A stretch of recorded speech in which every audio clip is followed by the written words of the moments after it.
Welcome everyone, this is SMY. We're going to do the prologue chapter of Harry Potter.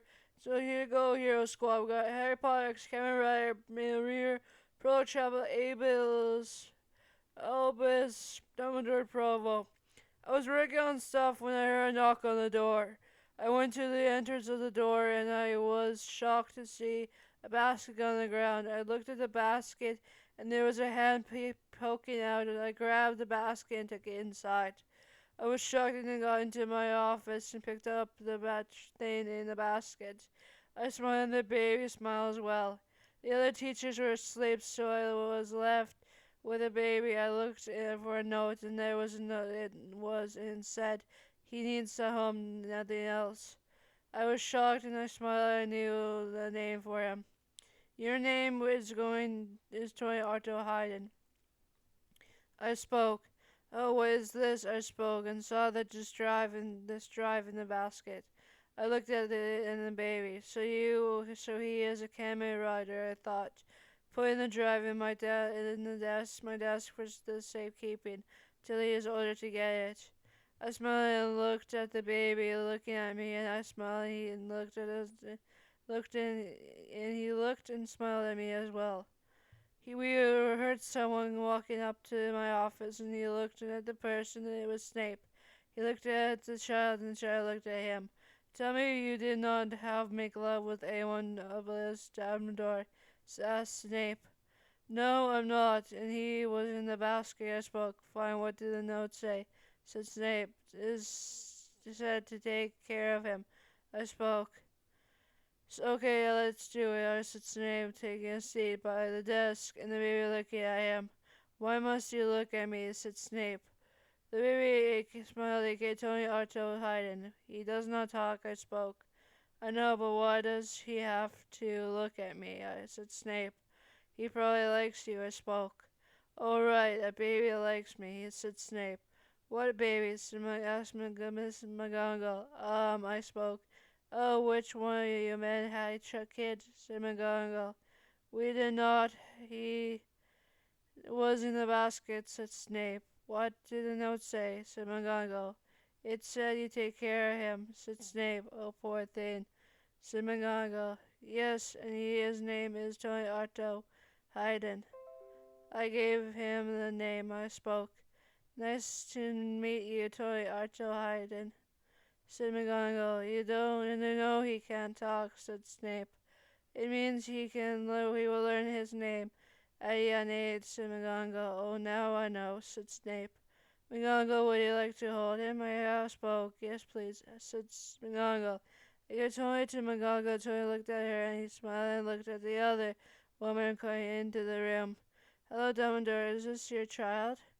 asked Aurora. "Yes, he is.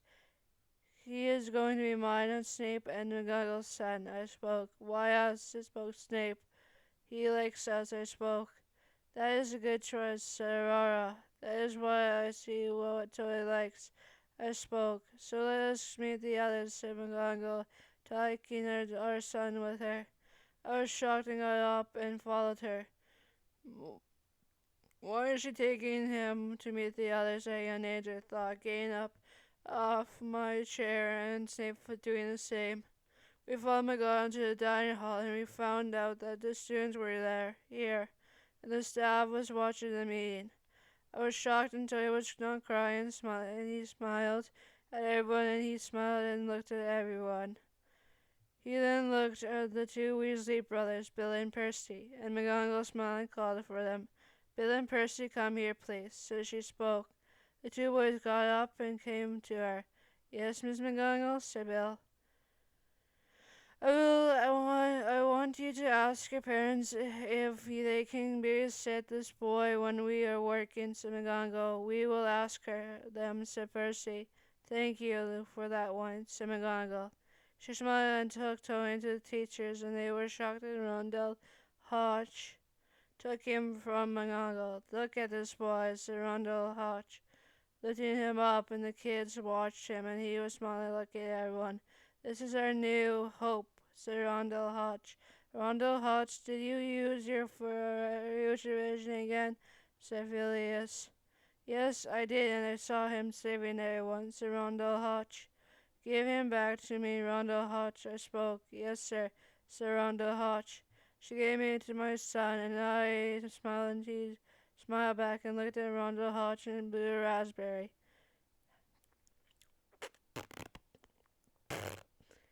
So Rhonda Hodge blew a raspberry. Ha! Good one, little one, said Rhonda Hodge. He just smiled and looked at me, and then when he went to the table, the woman gave me a bottle, and I fed him, and she smiled. I burped him when I had a towel on my arm, and he smiled again.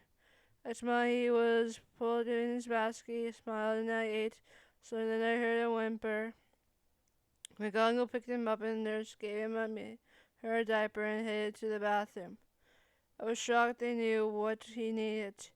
I smiled when they were back, and he smiled, and McGonagall took him and walked him around the dining hall. I always smiled and watched what they would do. He was smiling when the ghosts came around, and the ghosts were entertaining him, and he smiled and laughed and clapped his hands.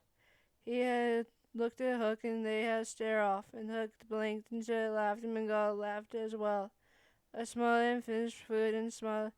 Smiling got up and went to Tony and the ghosts, and they were having fun. Hello, Sir Albus Dumbledore, is this little one yours, McGonagall, and Snape's child? Said Hook. Yes, he is. His name is Tony Arto Hayden, I spoke. Well, hello to you, little Tony Arto Hayden, said Hook. I smiled and kissed his head, and he laughed and looked at me, and he smiled. It was time for us to go have a nap. I picked him up among McGonagall's arms, and she knew what time it was. So I took him to my office and brought him to my chair, and I sat in my chair, and I made sure he was laying down, and he smiled and slept and fell asleep. I smiled and slept as well. I then woke up and saw he was still asleep, so I smiled and went back to sleep. Today was a good day for me to have a son.